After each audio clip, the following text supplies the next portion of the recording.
He shouldn't have been there. A lone German shepherd, ribs stark beneath his rough coat, limped through the snowy gates of the military cemetery in Boise, Idaho. No collar. No tag. No sign he belonged to anyone. Only a quiet resolve shining in his amber eyes carried him forward. He moved with purpose, pausing only when he reached the grave of a fallen combat medic named Eleanor Marin. And there, he stayed. Every week, without fail. Same grave. Same stillness. Same sorrow pressed into the cold earth beneath him. No one knew where he came from. No one knew who he waited for. But what if he wasn't waiting? What if he was guarding something she left behind? What you're about to step into isn't just a story, it's something truer and deeper, a tale woven from grief, devotion, and a kind of mercy that feels almost divine. Before we begin, tell me, where are you watching this from? Drop your city below. And if you believe God sometimes sends angels on 4 legs, make sure you subscribe.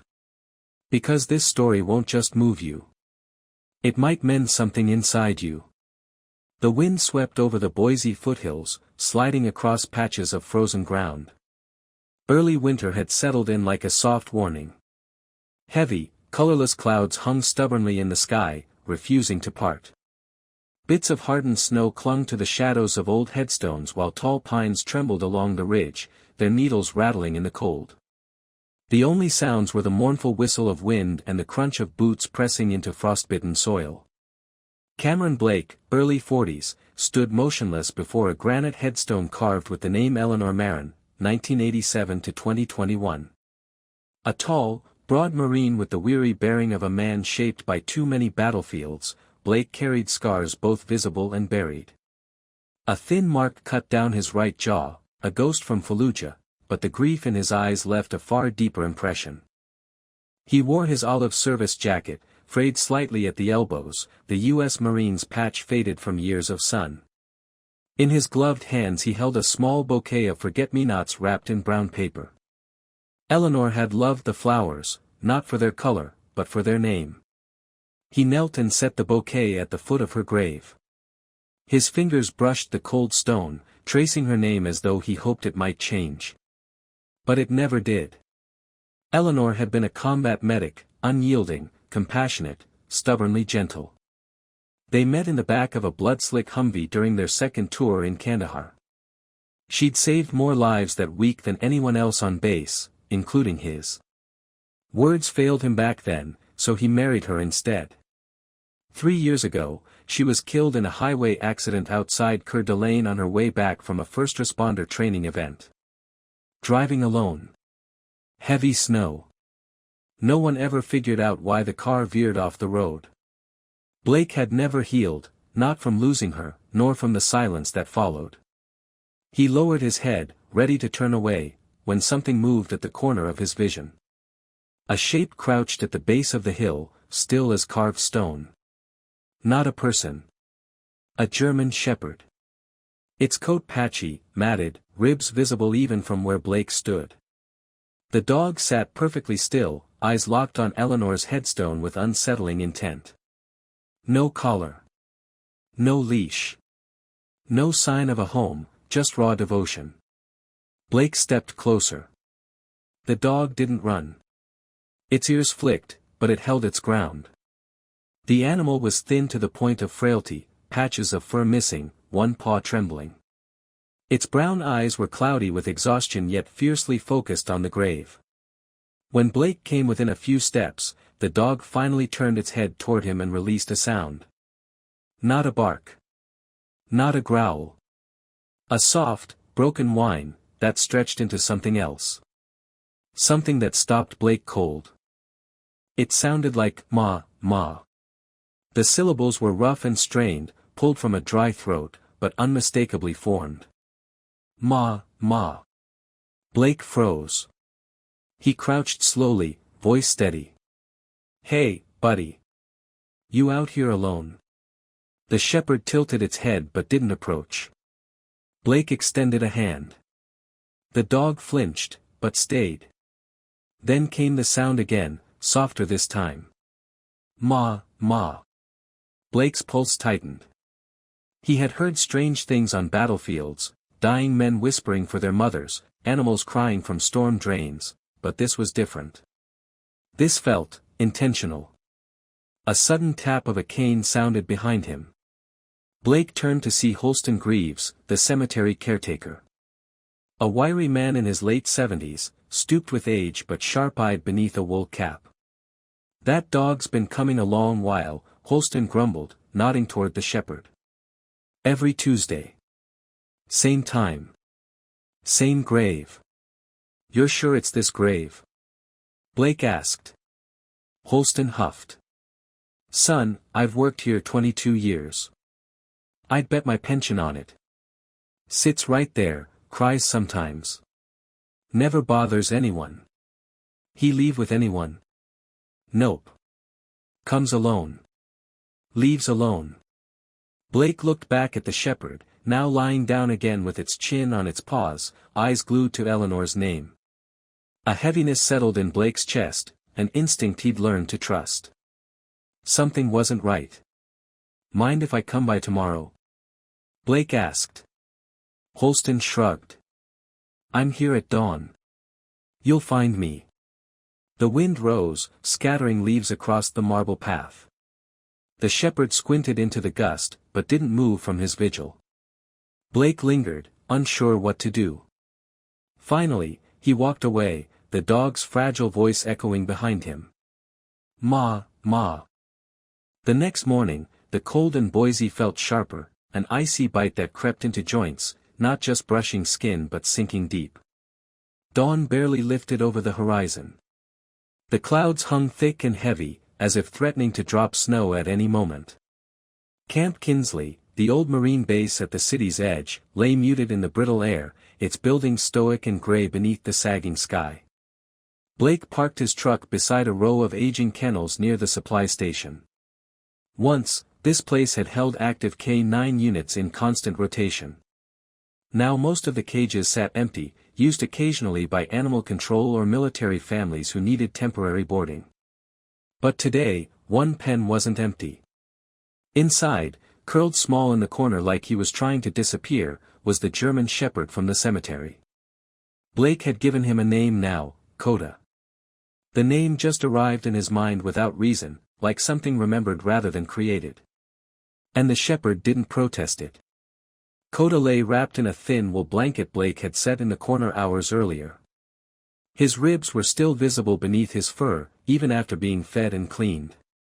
Now that the dirt had been scrubbed off him, Blake saw old wounds, raised circular scars lining the dog's side in patterns too precise to be accidents. He'd seen identical marks on soldiers hit by shrapnel. He approached the kennel quietly, crouching with a shallow metal bowl filled with warm water and small pieces of chicken.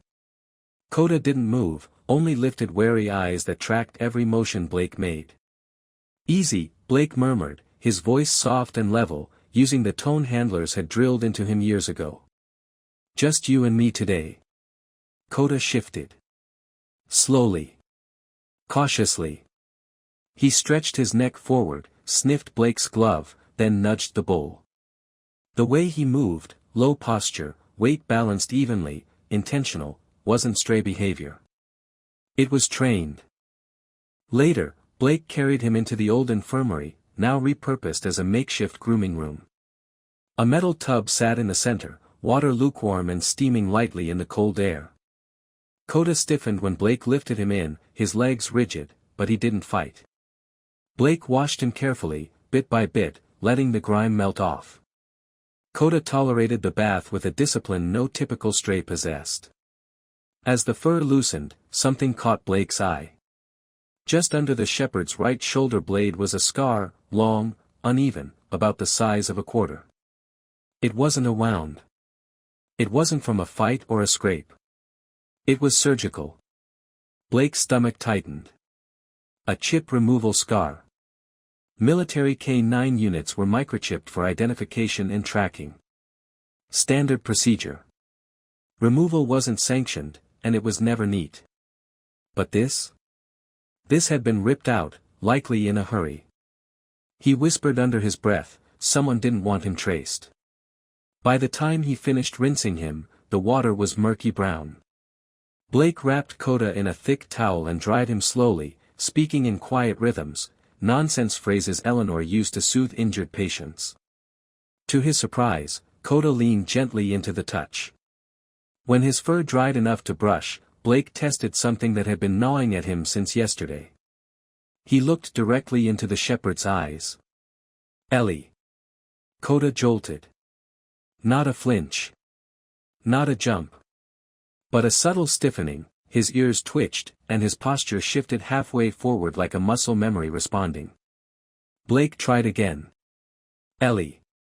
This time the shepherd turned fully toward him and released a soft whine. A fragile sound. A knowing sound. Blake's breath caught. "You knew her," he whispered. The dog offered no answer, but none was needed. After settling Coda on a fleece mat near the heater, Blake stepped into the hallway. The base was quiet, the kind of silence only early hours brought, fluorescent lights buzzing overhead, hollow metallic echoes from distant corridors. He pulled out his phone and dialed a veterinary clinic in East Boise. A tired voice answered. "Vet office. How can I help?" "This is Sergeant Cameron Blake, U.S. Marine Corps. I need records checked on a German Shepherd, male, around 6, scar where a chip should be." The man sighed. "We're civilian, Sergeant. We don't keep military K9 data." "I know. But maybe he came through your office." "Injured. Transferred. Treated by a private party." "Name?" Blake hesitated. "Coda. Or possibly associated with Marin." "Eleanor Marin." Typing clicks. A pause. "No recent entries." "Wait, hold on. More typing. We had a shepherd named Kona brought in for paw lacerations about 2 years back. No owner listed. Picked up by someone with a medical badge. No chip. No name. No payment record. A ghost trail." Blake thanked him and hung up. Pieces were aligning, but in strange, mismatched ways. A military-trained dog. A missing chip. A reaction to Eleanor's name. A vague vet record with no owner. Something was wrong. Back at the kennels, Blake lay down beside Coda, not invading his space, but close enough that the dog felt he wasn't alone. The shepherd slowly lifted his head and rested it atop Blake's boot. For the first time in a long while, Blake felt a sliver of quiet settle inside him. That night, snow dusted the city again. Boise softened under its thin veil, sounds muffled, streets slowed. The world felt wrapped in cotton. Inside his small living quarters on base, Blake sat cross-legged among a pile of boxes he hadn't touched since Eleanor's funeral. He hadn't been ready then. Maybe he still wasn't. But Coda had stirred something he couldn't push down anymore. He opened the smallest box, labeled simply EM. Inside were pieces of her life, her field journal still carrying sand from Afghanistan, their old dog tags tied together with frayed twine, a scarf faintly smelling like her shampoo. And a photograph. Not glossy, just a paper print, curled edges, but clear. Eleanor sat on a hospital cot wearing light blue scrubs. Eyes tired, hair in a messy bun, but that same unbreakable focus he remembered so well. In her lap lay a tiny black German Shepherd puppy, ears too big for his head, one paw wrapped in a bandage. Her smile wasn't for the camera. It was for the puppy. Beside her stood a man Blake recognized instantly. Dr. Mark Riker, former military veterinarian from their Afghanistan rotations. Older now, probably in his mid-50s at the time, silver hair creeping into his temples, glasses low on his nose, shoulders carrying the familiar weight of too much experience. At the bottom of the picture was a handwritten note. Portland Military Hospital, March 6. No year. But Blake knew the timeline. This had been a year after he left Eleanor. The year she stopped returning his calls. He traced the puppy's face with his thumb, its dark eyes, the bandaged paw, the oversized ears. It was Coda. Younger. Smaller. But unmistakably him. Blake sat back, the picture trembling now between his fingers. She had adopted him. Cared for him. Protected him. And never told Blake. A memory struck sharp, sitting with Eleanor in their kitchen months before he left the service. She'd returned from a trauma drill, exhaustion in her posture. He had just received devastating news from the VA. PTSD. And permanent fertility damage. He hadn't told her. He told her he didn't want to hold her back. He walked out a week later. Now, staring at the photo, the truth hit harder than any battlefield wound. She hadn't just mourned him. She had built her own small family, one he never knew about. And the last piece of her was lying asleep on his floor. The drive into North Portland stretched long beneath a sky the color of steel. Dawn hadn't fully broken, and the horizon looked bruised with heavy clouds that clung low over the freeway. Snow had fallen again the night before, thin but persistent, leaving the city draped in crusted frost. Steam rose from grates and manholes, mixing with the smell of damp pine and diesel. Portland always carried a quiet, almost subdued personality, like a city whispering instead of speaking. Today, that hushed energy matched Blake's mood. Beside him in the passenger seat, Coda sat rigid. More alert than Blake had seen him since the day he found him. The dog's gaze shifted constantly, following passing vehicles, reacting to half-heard sounds, ears twitching with each bark or distant siren. The closer they drew to the city limits, the more tension built along Coda's spine as though some buried memory was rising to the surface. Blake noticed it but didn't push. He simply laid his hand briefly on the shepherd's shoulder. For a moment, Coda stopped trembling. Their destination, Beacon Trails Rescue, a modest animal shelter tucked behind a cluster of cedar trees and surrounded by a tall chain-link fence. The building wasn't much, gray siding, metal roofing, and a wooden sign warped slightly by years of Portland rain. But something about the place felt sturdy, grounded. Inside, the smell of hay, disinfectant, and wet fur hid immediately. Behind the front desk stood an older woman, early 60s, short, with tightly curled gray hair pulled into a bun and small round glasses sliding persistently down her nose. She wore a thick flannel vest over a faded sweatshirt and radiated the calm authority of someone who had spent decades working with both animals and the people who brought them in. "Can I help you?" she asked without looking up from her clipboard. "I'm searching for Dr. Mark Riker," Blake replied. "Was told he volunteers here." She finally glanced at him, eyes sharp, scanning his posture, the insignia stitched into his jacket, and then Coda, who stood pressed at Blake's side. "You're from the base?" she asked. "Used to be."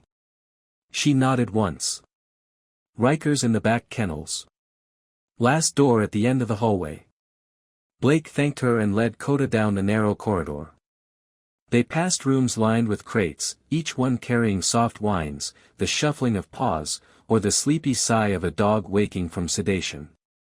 Twice, Coda paused, sniffing door seams with a mixture of curiosity and something like familiarity.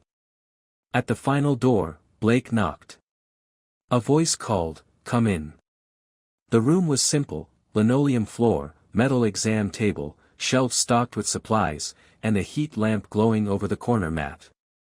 Standing with his back turned, brushing out a golden retriever's coat, was Dr. Mark Riker. He was older now, mid-60s, with hair gone fully silver and shoulders rounded with time. His signature round glasses were still there, though slightly bent at one hinge. His white coat hung open over a flannel shirt tucked neatly into worn jeans. "If you brought coffee, I'll consider sparing you from chores," Riker said dryly without turning. Blake cracked a faint smile. Riker turned, and recognition hit instantly. "Well, I'll be damned." "Blake. Still full of charm, I see." Blake replied. Riker snorted. "And you still look like the Marine spit you out yesterday." But the greetings faded quickly. Blake glanced down at Coda, who had edged forward but kept a cautious distance. "I'm here because of Ellie," Blake said quietly. "And him." Riker's smile softened, then disappeared entirely. He set down the brush and walked over to them. "I figured this day might come sooner or later." They talked in Riker's cramped office, mugs of hot tea warming their hands. The golden retriever slept peacefully in the corner while Coda lay at Blake's feet, alert but calm. After a moment of silence, Riker opened a locked drawer and removed a faded folder. He slid it across the desk. "She brought him to me 3 years ago. Barely alive. Internal bruising. Infected paw.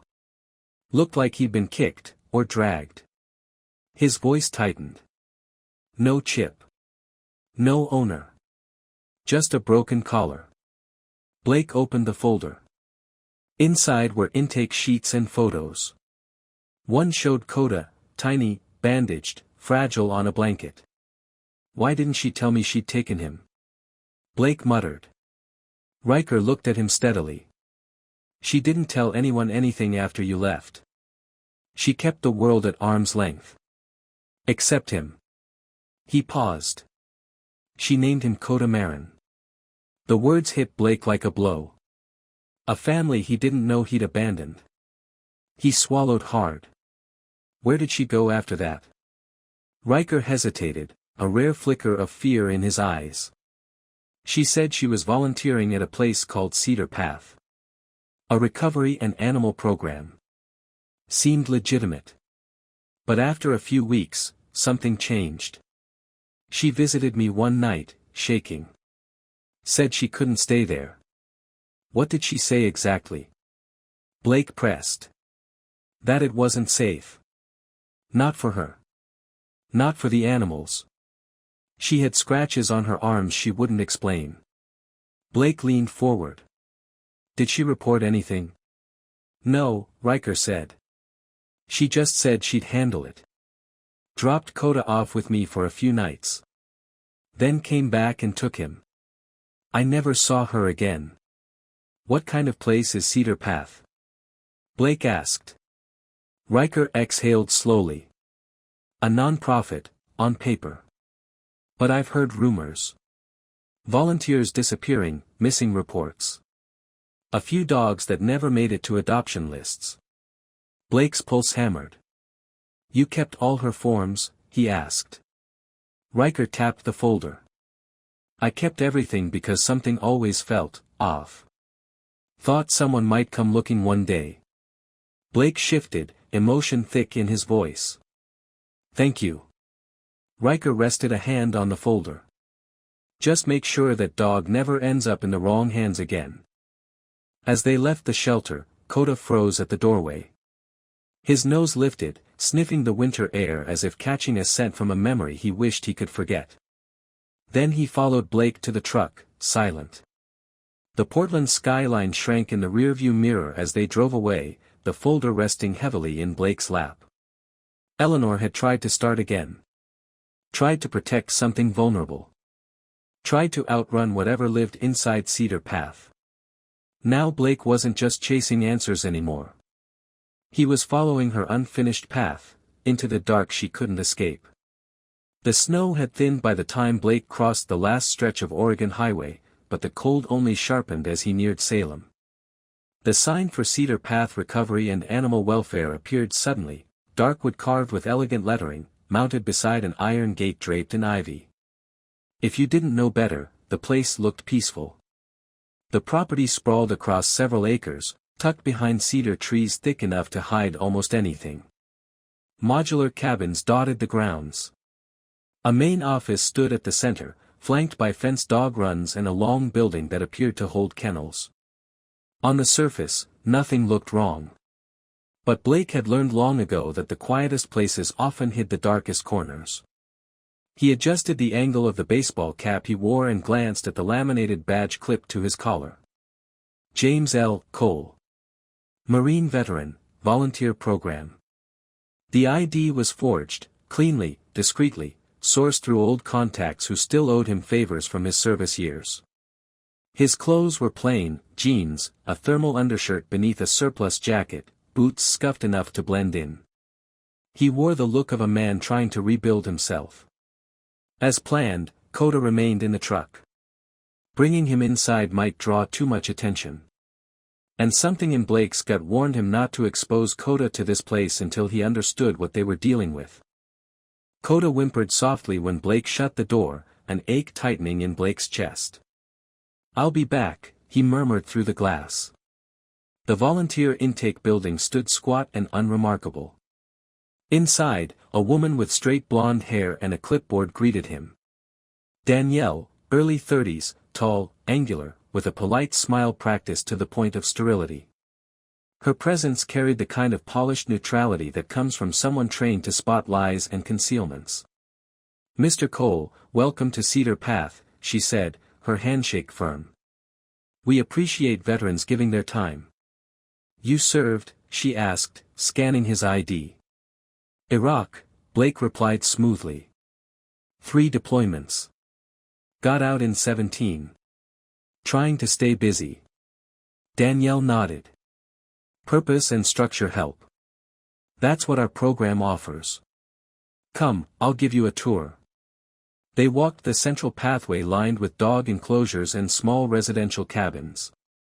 Volunteers moved quietly, almost too quietly, as if they'd been trained not to draw attention.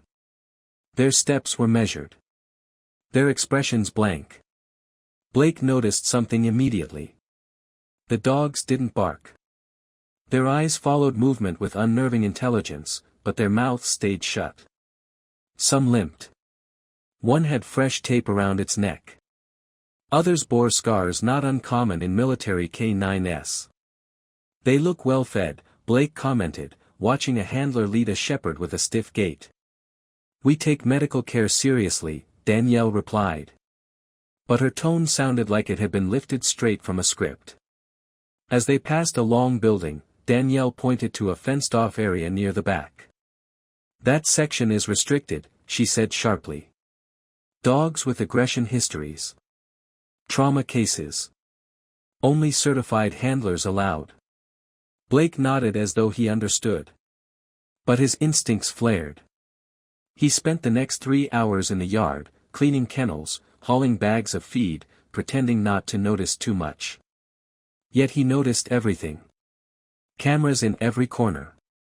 Handlers moving like former military personnel. Dogs referred to by numbers instead of names. A shepherd labeled Unit 14B. A boarded-up storage room with a keypad lock.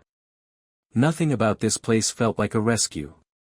During the scheduled coffee break, volunteers drifted into the communal kitchen. Blake lingered after most left, pretending to refill his thermos. Once the room cleared, he slipped out, walked down a narrow corridor, and found a small office marked "Records, authorized staff only." The lock was digital but outdated. Blake reached into his boot and pulled out a thin magnetized strip. One smooth slide along the panel. Click. He slipped inside. Cold air met him, sterile and dry. Filing cabinets lined the walls, each meticulously labeled. One drawer drew him like a magnet. Intake transfers, K9, classified. He pulled it open. Rows of folders, identified only by initials and ID numbers. No surnames. No adopters. Just sterile codes. He flipped through dates. Eleanor took Coda 3 years ago. He scanned the March 2020 section. There it was. KM, German Shepherd, male, approximate, 6 months. Transfer, private care. Owner, Eleanor Marin. Blake's heart hammered. He opened the file. A signature marked the bottom, the name written sharply, unnaturally stiff. Eleanor's name. But Blake knew her handwriting intimately, from journals, letters, birthday cards, even hastily scribbled grocery lists. This signature wasn't hers. He reached into his jacket and pulled out the letter Eleanor had written years ago, the one he found tucked in an old journal, never mailed. Her handwriting flowed with a gentle slant. Side by side, the difference was undeniable. The signature in the file was forged. He snapped a photo with the tiny chest camera pinned inside his jacket. Scanning further, he found a short note at the bottom. Approved by H. Dalton. K9 suitability rating, high. Blake felt the temperature in the room drop. He knew that name. Henry Dalton, widely praised in veteran circles as a hero who rehomed retired K9s. But Blake had dug deeper in past weeks. Dalton ran 3 nonprofits connected to international training centers. No scandals on record, but also no transparency. No audits. No oversight. Before he could dig further, footsteps echoed in the hallway. Blake closed the drawer quietly, slipped out, and returned to the kitchen, dumping the full thermos into the sink to look busy. A moment later, a man walked in. Average height. Square shoulders. A flawless charcoal overcoat. Salt and pepper hair combed back. Cold eyes that sized up a room instantly. Henry Dalton. Mr. Cole, Dalton said, extending a hand. I hear you're a veteran wanting to give back. Blake took his hand. The grip was controlled, measured. Not warm. That's right, Blake replied evenly. Dalton's smile didn't reach his eyes. We value veterans here. After a few weeks, we'll assess where you fit best. It was phrased as an opportunity. It felt like a warning. Blake nodded politely and excused himself. He walked straight to the truck. Coda sat upright in the passenger seat the moment Blake opened the door, tail thumping once before he nudged Blake's wrist with his nose. You were never adopted, Blake whispered, voice low. They didn't give you away. They took you. Coda leaned into him, and for a moment, the shepherd's eyes carried a sadness too old for any animal. As they drove away, the trees blurred past like shadows, and the cedar path sign vanished in the mirror, swallowed by falling snow. The snow returned with a quiet persistence that evening, drifting over the Boise highways like pale ash. Blake drove through the dark with the wipers squeaking rhythmically across the windshield, clearing away thin layers of frost. But the cold he felt had nothing to do with winter. It lived in his chest. Beside him, Coda sat unusually stiff, ears pricked, muscles taut beneath his fur. Every bump in the road made him flinch, as if he were bracing for something he couldn't name. His breathing came faster than usual. The visit to Cedar Path had disturbed him. Blake kept glancing at the sealed envelope tucked in his glove box. Inside it, a flash drive with today's footage and a photograph of the forged signature. Evidence. But not enough to bring down a man like Dalton. Not yet. What Blake needed now wasn't paperwork. It was Eleanor's voice. That night, back on his quiet cabin at the edge of base, Blake entered the small guest room that had remained untouched for years. Boxes lined the shelves and floor, Eleanor's things he hadn't been strong enough to sift through after her death. They were like landmines, each one holding memories capable of unraveling him. But Coda's soft whine at the doorway pushed him forward. He knelt beside a large trunk under the window, its edges dulled from age, the metal clasps faintly rusted. He lifted the lid and found the past waiting for him. Her journals.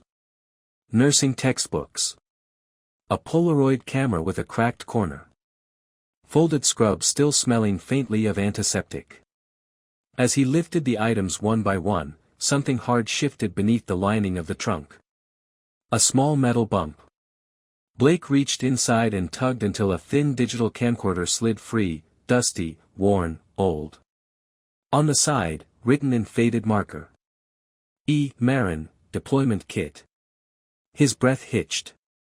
Hands trembling, he inserted a battery and powered it on.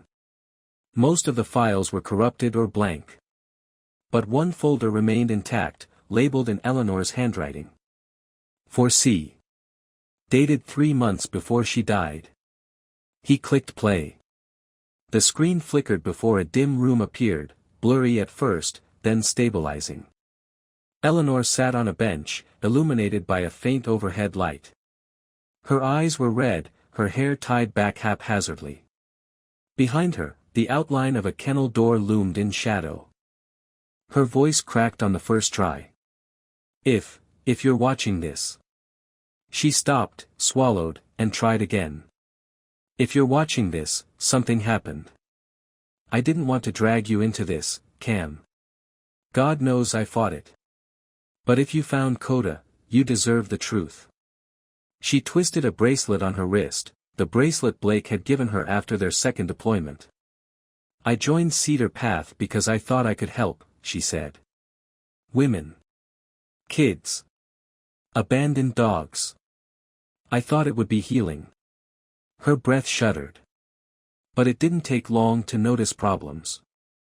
Dogs arrived with injuries that didn't match their files. Some came without paperwork at all. Staff acted like soldiers, not caregivers. Orders, drills, silence.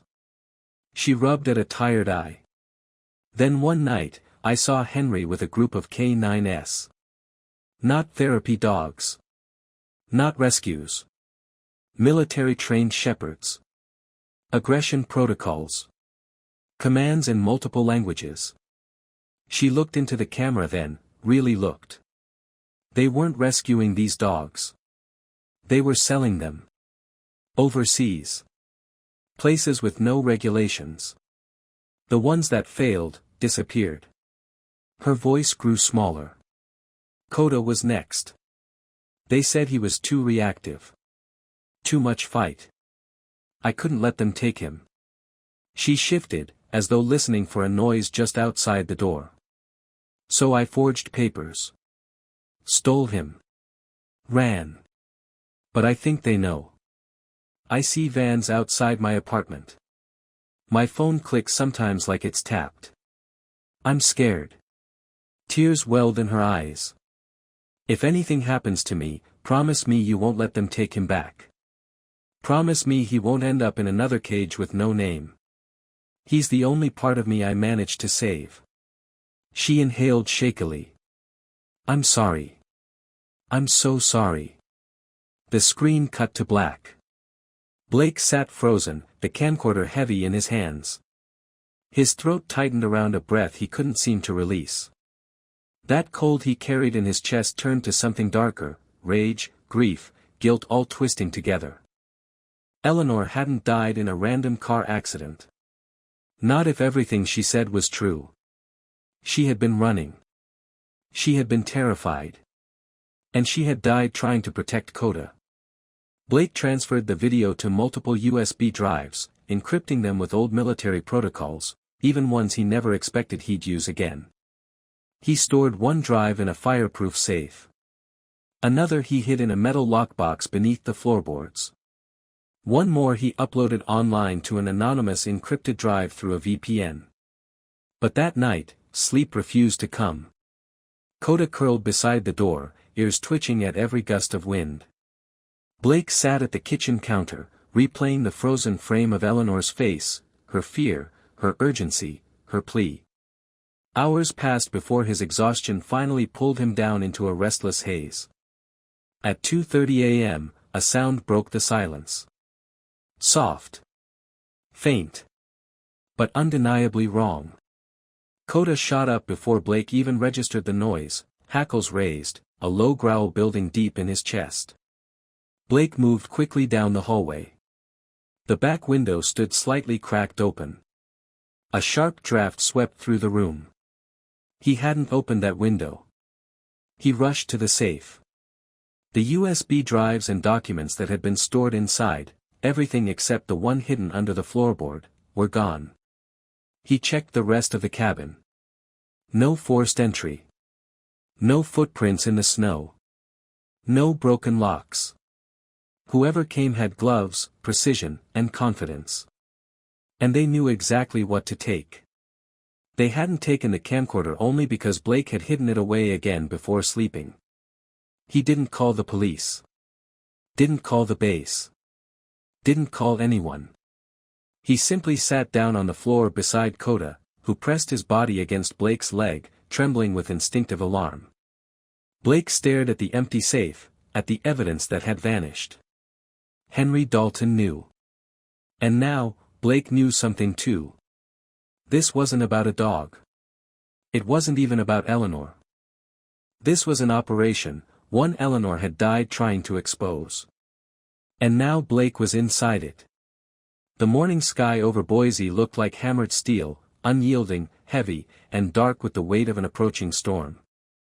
The air tasted metallic, the kind of cold that didn't just settle on the skin but pressed inward, as if warning him that the day ahead would demand more strength than he wanted to give. Blake stood in the parking lot of the Veteran Services Center, gripping a padded envelope in one hand. Inside lay the last intact USB drive containing Eleanor's video, the only surviving copy after the midnight break-in. He wasn't going to the police. He knew too well how easily evidence could vanish once it entered the wrong hands. Henry Dalton had money, influence, and far-reaching connections. So instead of going through official channels, Blake had arranged a meeting with someone who didn't scare easily. Rosa Quinn. An investigative journalist known for taking on cases that others avoided. Her reporting had once blown open an exotic animal trafficking ring in Colorado and triggered a statewide investigation. She was relentless. Unshakable. And she didn't care whose toes she stepped on. A contact from Blake's Marine unit, now in civil affairs, had vouched for her. That was enough. Blake pulled into the cafe where they agreed to meet.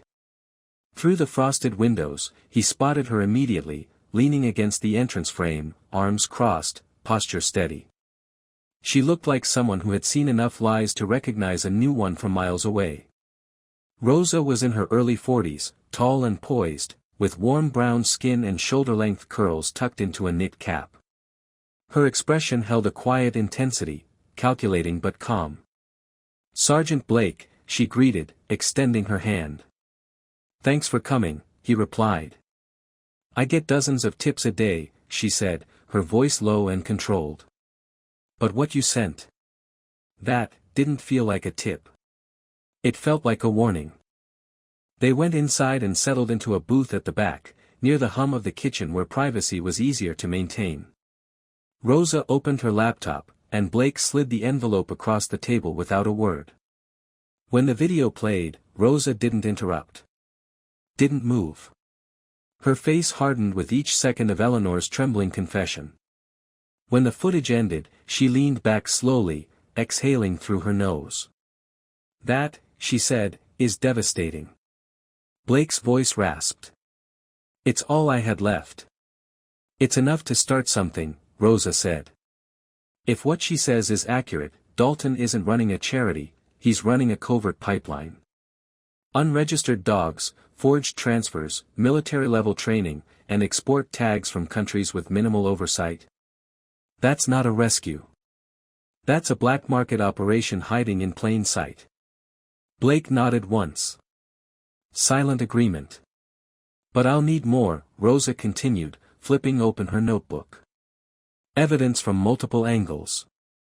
Former volunteers. Staff. Vet confirmations. Anything that shows Cedar Path handled animals illegally." "You'll get it," Blake said. "I'm not done." They set a second meeting. No small talk. No goodbyes. Just purpose. That afternoon, Blake drove across town to the Boise Regional Animal Forensics Lab, a brick building tucked near the university, its halls quiet and clinical. Inside, he was ushered into a lab where Dr. Lena Ashcroft, a veterinary forensic specialist, waited. She was in her early 50s, slender, with streaks of gray in her dark hair and eyes sharp enough to slice through excuses. She shook Blake's hand with a crisp professionalism that came from years of testifying in courtrooms. "I'm told you need confirmation regarding a potential service animal," she said, crouching beside Coda, who watched her with alert suspicion. "Yes. His name is Coda," Blake replied. "I believe he once belonged to my late wife, Eleanor Marin." Ashcroft scanned him with a handheld device. "No chip," she confirmed. "Just scar tissue." But we can run DNA comparisons. Blake handed her a sealed bag with fur strands, hair he'd taken from Eleanor's old scrubs. Ashcroft took a cheek swab from Coda, her movements practiced and gentle. "I'll rush this," she said. "If his mitochondrial DNA matches the sample, we'll have proof he was her dog. If we find service animal markers in his training patterns, that strengthens the case." "Thank you," Blake said quietly. The doctor paused, studying him. "She mattered to you." "She was my wife," Blake said softly. "And he's what she left behind." She nodded, and disappeared into the lab. Hours later, Rosa called. Her voice carried both urgency and momentum. "I found 2 former volunteers," she said. "Both left Cedar Path under strange circumstances. One agreed to talk on the record." Blake straightened. "Who?" "A young woman named Mara Jennings. Worked part-time in the kennels. Soft-spoken. Scared." "What did she say?" "She said Eleanor was trying to leave Cedar Path quietly. That Ellie told her the intake files didn't match the dogs they received. Said some of the animals weren't rescues at all." Rosa paused. "And Mara said something else. She said Eleanor told her, that if something ever happened, someone would need to look for a dog named Coda." Blake swallowed hard. "Did she ever mention being threatened?" he asked. Mara hesitated, Rosa replied. Then said yes. She said Eleanor believed she was being followed. Blake closed his eyes. "We're close," Rosa continued. "If the second volunteer confirms similar details and we have DNA evidence, I can run a story strong enough to spark a state review." Her voice dropped. "But Henry won't sit quietly. He already broke into my house," Blake said flatly. Silence pulsed through the line. "Then we don't have time," Rosa said. "Get the DNA. Protect Coda. I'll handle the rest." By the end of the week, Dr. Ashcroft called. "Sergeant Blake," she said, "the results came back. There's a 98.9% mitochondrial DNA match between the hair sample and Coda. That, combined with the surgical scar, proves he belonged to Eleanor." Blake's chest tightened. "And his behavior patterns," Ashcroft added, "suggest advanced K-9 training. I can put that in writing if needed." "Please do." After he hung up, Blake pulled out the photograph he now carried everywhere, Eleanor holding a bandaged puppy in her lap, smiling softly. "Protect what loves you back." Those were the words she'd once written in the margin of a book. And now Blake understood. Eleanor had saved Coda. And now it was his turn to save them both, her memory, and the dog she died protecting. The fight was no longer just about justice. It had become his final promise to her. Blake woke before sunrise, long before the sky even hinted at color. The cabin felt colder than usual, as though the night had seeped into the walls and settled there. For a while he sat at the edge of the couch, elbows on his knees, staring at nothing. Then he moved, slow, deliberate, steady. Today wasn't for thinking. It was for doing. Coda paced the room, restless, tail stiff, ears pinned back. He could sense the shift, something heavier in Blake's steps, something sharper in the air. When Blake knelt to clip the small tracker under Coda's collar, the dog didn't flinch. He understood the unspoken order embedded in the gesture. "Stay close. Stay ready." Blake drove toward Portland in silence, his grip tight on the wheel. Rosa had sent a message at dawn. The second volunteer agreed to talk. "Meeting at midday. We'll update. Stay cautious." She added 3 words at the end.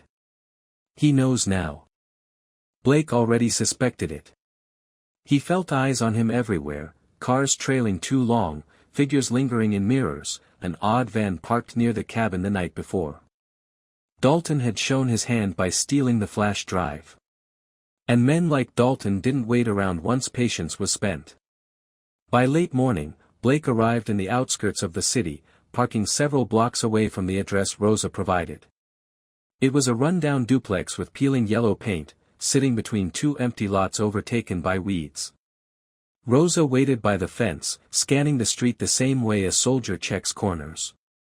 "Mara's inside," she said, voice low. "But she's terrified. Last night someone tried her door handle." Blake's jaw tightened. Dalton's people? Or someone hired by someone who works under him? Hard to say. But she's rattled. She said Ellie once warned her this might happen. They stepped into the narrow hallway of the duplex.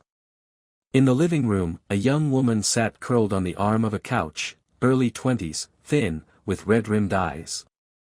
Mara Jennings. Her hands twisted around the sleeves of her coat. She looked like someone who hadn't slept in days. Blake stayed near the doorway, giving her space. Rosa sat beside her with gentle patience. "Mara," Rosa whispered, "you're safe to talk. Nobody's here to hurt you." Mara's gaze drifted to Blake. "You're Ellie's husband?" Blake nodded once. Her eyes filled. "She always talked about you. Said you were stronger than you realized." That hit him harder than expected. Mara wiped her face. "I left Cedar Path after what happened. But I still have nightmares. I kept quiet for so long because I didn't know who was watching." Blake stepped closer. "I'm here now. Tell us what you saw." She took a slow breath. Ellie wasn't the only one who noticed the dogs. They weren't like normal rescues. They came in with numbers on their collars. A few had accents engraved on metal tags, foreign, like they'd traveled through other countries. She swallowed. "One night, I stayed late to help in the kennels. I walked past the restricted wing, and I heard screaming. Not from people. From dogs. Yelps, kicks, metal hitting walls." Her voice shook. "I peeked through the window. There were men there, 3 of them. They were training the dogs, but not like therapy animals. More like soldiers. Gunshot recordings, pain response drills, commands in languages I didn't recognize." Blake exchanged a quick look with Rosa. "What about Eleanor?" Rosa asked softly. Mara's breath trembled. She confronted Dalton. "I saw it." She told him she wouldn't be part of whatever he was doing. She said she was taking one of the dogs, Coda, home until she could report everything. "Did Dalton threaten her?" Blake asked. Mara didn't answer immediately. Her eyes drifted to the window as though expecting someone to be standing there. Finally, she whispered, "He told her she was making a mistake. That once you join the work, you don't just walk away." Rosa leaned forward. "And afterward? Did she act differently?" Mara nodded. "She stopped sleeping. She kept looking behind her. Sometimes she'd show up with scratches she swore were from dogs, but I didn't believe her. She said if anything happened to her, Coda would be the key." A shiver passed through her. A few weeks later, she didn't show up for her shift. Then news came, that she died. They said it was a crash. But when I saw her car, Mara shook her head. It didn't look like an accident. Rosa reached out, squeezing her shoulder. "You did the right thing by speaking up." But before Mara could respond, Coda suddenly jerked to his feet, ears straight, stance rigid. A vehicle slowed outside. Blake peered through the blinds. A black SUV idled across the street. Windows tinted. Engine too quiet. Then a second one rolled up behind it. Rosa's voice tightened. "We need to move. Now." Mara began trembling. "They followed me again." "No," Blake said firmly, "they followed me." He turned to Rosa. "Take her out the back. Keep her off the main roads. Go to your backup location. What about you? Rosa demanded. I'll draw them away. Blake. Go. Rosa grabbed Mara by the wrist and rushed her toward the back door. Blake knelt, touched Koda's collar, and whispered, outside. Stay with them. Guard. Koda hesitated, torn between loyalty and instinct. But Blake gave a firm nod. Go. Koda ran after the two women, disappearing out the back. Blake stayed behind. The SUV doors opened. 3 men stepped out, broad, disciplined, moving like professionals. They split positions, circling the duplex with silent coordination. Dalton's men. Blake moved through the kitchen, opened the basement door, and slipped inside. The staircase led to a narrow lower-level storage room with a side exit leading to an alley. He didn't run blindly. He moved with purpose. Through the alley.